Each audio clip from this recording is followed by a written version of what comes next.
Chapter 38 Dead End. Sincroft, the third level. "Oh fuck, not this place," Crinan cursed as the portal closed behind him. He looked around, saw the tall gray and gloomy buildings, the dark sky, the cobblestone street, the fucking gravelins nipping at his feet. Crinan kicked one of the little shits and it rolled out of sight.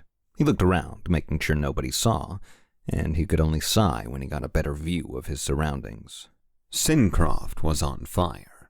Everywhere he looked, he saw flames, heard the sound of buildings collapsing, the wood cracking, and weapons being discharged.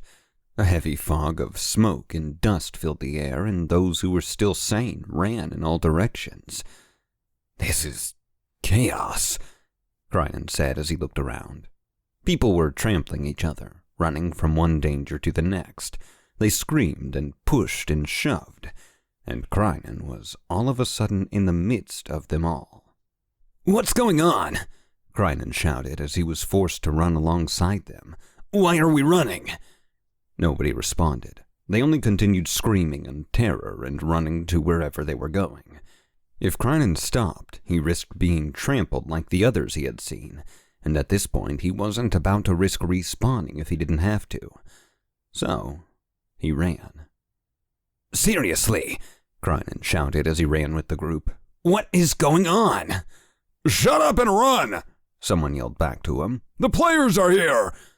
"We'll fight them!" Crinan snapped. "There's gotta be more of you than there are of them." "Life's killing us!" Crinan heard another declare. "We's too weak!" "Brothers, fuck it all!" Crinan growled. He pushed and shoved and fought his way to the front of the group. When he finally emerged from the crowd, he took off in a sprint, trying to put as much distance between them and himself as he could. When he felt like he had achieved that, he turned to the right and took off down a street. The blood in the streets boiled. Crinan watched it bubble for a moment as he reached down and felt the sword on his hip. He was glad that the weapon he carried before transporting into the Blood Games match was still with him. He was really growing tired of having to find weapons all the damn time. He pulled the sword free of its scabbard and started jogging.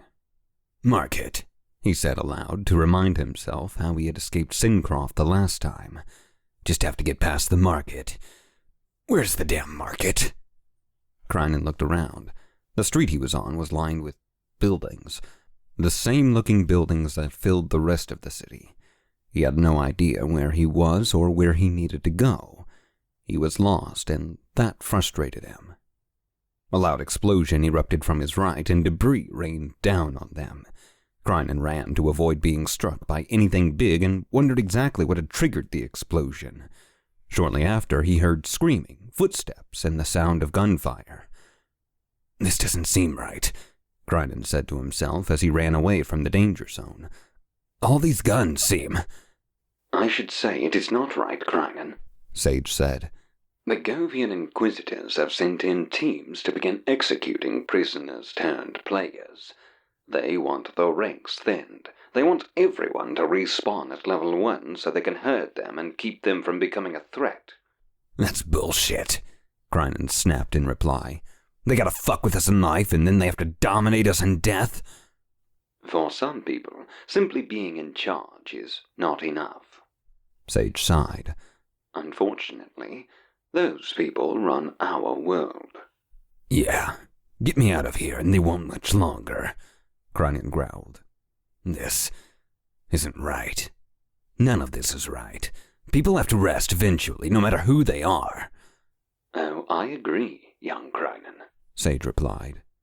"Evil people always find a way to take the best of intentions and run them into the ground. The people around you, those screaming and running for cover, the mindless ones who are unaware of what is happening around them, they all deserve better. They should be living in paradise right now. They should be enjoying the afterscape. But those who wanted power, those who lined the throne room of the Imperial Palace in Sidroska, they were not content with allowing their enemies and those that disagreed with them to die in peace." "How does someone fix something like this?" Crinan asked as he looked around. He saw people running on the sidewalks, ash settling from the fires around him. The blood in the streets beneath him continued to boil, and the ground shook with every explosion.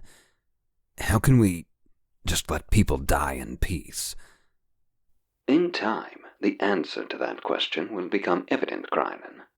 Sage replied solemnly. However, I should say that it is not what you need to worry about right now. All that you need to focus on is moving forward. You need to find the portal out of this accursed city and reach the throne room of Dread's Keep. The portal you opened there waits for you. When you find it, you will be able to catch up with the girl you love. Krynen groaned. Why did Sage have to say things like that? He ignored his thoughts, though, and nodded his head. Okay, he said with a deep sigh. I can do this. Of course you can, Krynen, Sage replied. You have lived your entire life waiting for this moment. You are the key to everything, my young friend. I believe in you. I will talk to you soon. Sage laughed, and Krynen started jogging again. What had Sage meant by that? The key to everything. Krynen didn't believe he was anything extraordinary. He was good at fighting, but he was shit at everything else. The whole idea confused him. Krynen rounded a corner, hoping he was heading toward the market district, only to stumble upon a scene he hadn't expected. He found a group of 6 Govian inquisitors dressed in traditional inquisitor attire, a suit of thick synth fiber armor with blue clothing showing underneath, and a synth fiber helmet with a black visor covering their faces. Their upper arms were bare, and their forearms were covered by synth fiber gauntlets. They each held an AT-34 carbine combat rifle and had a short sword strapped to their hips. Their weapons were trained on a group of kneeling Syncroftians, and when Krynen came to a halt, his eyes grew wide and he turned to run. Get him! Krynen heard one of the Inquisitors shout. As he ran, the sound of 6 rifles being shot at once filled the air, and Krynen knew that all the prisoners had been executed. After that, the Inquisitors gave chase, a few firing at him as they ran. Krynen ducked into an alley, hoping to shake his pursuers. The sound of the footsteps did not cease, though, and Krynen soon realized he had made a grave mistake. The alley was a dead end, and Krynen came to a halt, realizing he could go no further. Slowly, he turned around, spun his sword in his right hand, and prepared his left to fire a bolt. You! One of the Inquisitors shouted. I know your face. Get on your knees. You're coming with us. Come and get me, Krynen rebutted, taking an aggressive step forward. The Govians all trained their rifles on Krynen and took a step of their own in response. Bishop General Klaus wants you alive. Submit, Black Knight. Drop your weapon and get on your knees, the Inquisitor ordered. They all took another threatening step forward, and Krynen reactively took a step back, bumping into the wall behind him. I'm not going anywhere with you, Krynen hissed. He extended his arm, pointing the tip of his blade toward the Inquisitor who had spoken thus far. Come on! Krynen knew that if he died, he would just start over. That would be an inconvenience, but was preferred to being captured. A sudden sound jarred Krynen out of the moment. It sounded like a metal canister being dropped on the ground nearby. Distracted, Krynen looked and saw exactly that. A small silver cylinder rolling underneath the feet of the Govians. Before he could react, heavy white smoke began pouring from the cylinder, quickly filling the air around them. Krynen heard a gunshot and immediately dropped to the ground. For a moment, all he heard was the sound of bullets being discharged, the howling of Inquisitors, in bodies hitting the ground. When the smoke began to dissipate, Krynen hurried to his feet and got in a defensive stance. He was confused about what had just happened, but then he watched as a figure stepped through what remained of the smoke. When he finally saw the face of his savior, he lowered his sword and snorted a laugh. Ain't you about had enough of this shit? Karsten asked, his tone dry and a little bit angry.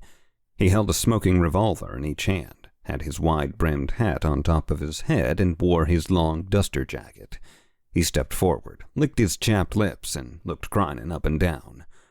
Shit, boy. Looks like you've had better days.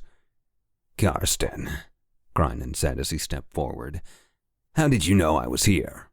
I seen you a few blocks back, Karsten replied. Watched you run like a stud being sent into a Ferris den. Then I seen all them. What'd you call them? Grovelians? Govian, Grinan corrected. Sure, whatever. I watched them all chasing you, and, well, I figured, why the fuck not? Karsten holstered one of his pistols and began loading the other as he walked toward Grinan. Look here, you son of a bitch, he said as he looked down at his weapon.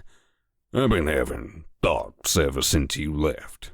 Thoughts of getting out of here, paving a new path, finding my family like that slutty little Ferris girl said.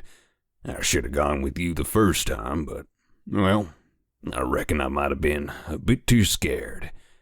It's fine. Grinan nodded and walked to meet Karsten. Can you get us out of here? Reckon I can, Karsten said, sliding the cylinder of his revolver into place. He holstered the weapon and pulled his second one free to reload it.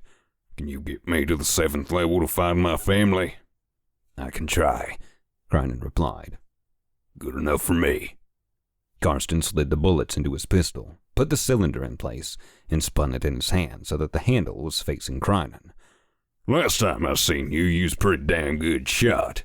Would be handy to have 2 sets of eyes who can make their bullets land instead of one. You agree? Works for me, Grinan said as he grabbed the revolver. He tucked it into his pants, and Karsten turned toward the entrance of the alley. Probably can't use those, can we? He asked as he knelt down and grabbed one of the Govian's carbines. The weapon vanished when he touched it, and Karsten shrugged and got back to his feet. Oh, well. Just like in real life, Grinan snorted. Fuckers lock their weapons. They call it bricking.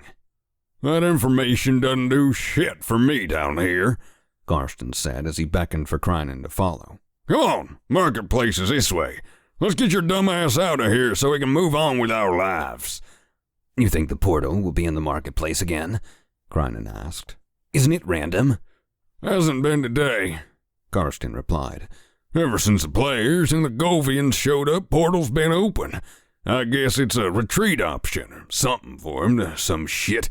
I don't know. Can't imagine why they would need to retreat. It's been a bloodbath. Is there any kind of resistance? Grinan asked. Yeah, some folks been showing up. More and more of 'em. They're all gathered at the bell tower.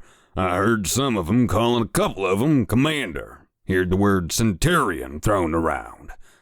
Grinan grinned at that. Take me to the bell tower then, Grinan said. They're friends. Let's get there, and then we can get to the portal. Sounds good, kid, Karsten said. Grinan started to walk, but Karsten called out to him. Hey, Grinan. What? Grinan asked, turning to look at him. I don't know how to say none of this or anything, Karsten said, his tone clearly uncomfortable. And I ain't trying to be sappy or corny or no dumb shit like that, but, well, I'm glad you're here. For the first time in who knows how long, I got a little hope in me. Grinan fell silent at the old elf's words. He let them soak in while he tried to come up with a response. He wasn't trying to help anyone. He didn't mean to be any kind of hero or anything like that. He simply was following a voice, trying to get back to his life. Hearing Karsten's perspective on the matter rattled him a little bit. Aye, Grinan stammered, but then decided just to remain silent. He nodded his head and gave Karsten a quick, uneasy smile. Okay. All right, then, Karsten said with a knowing nod. Let's get to that bell tower.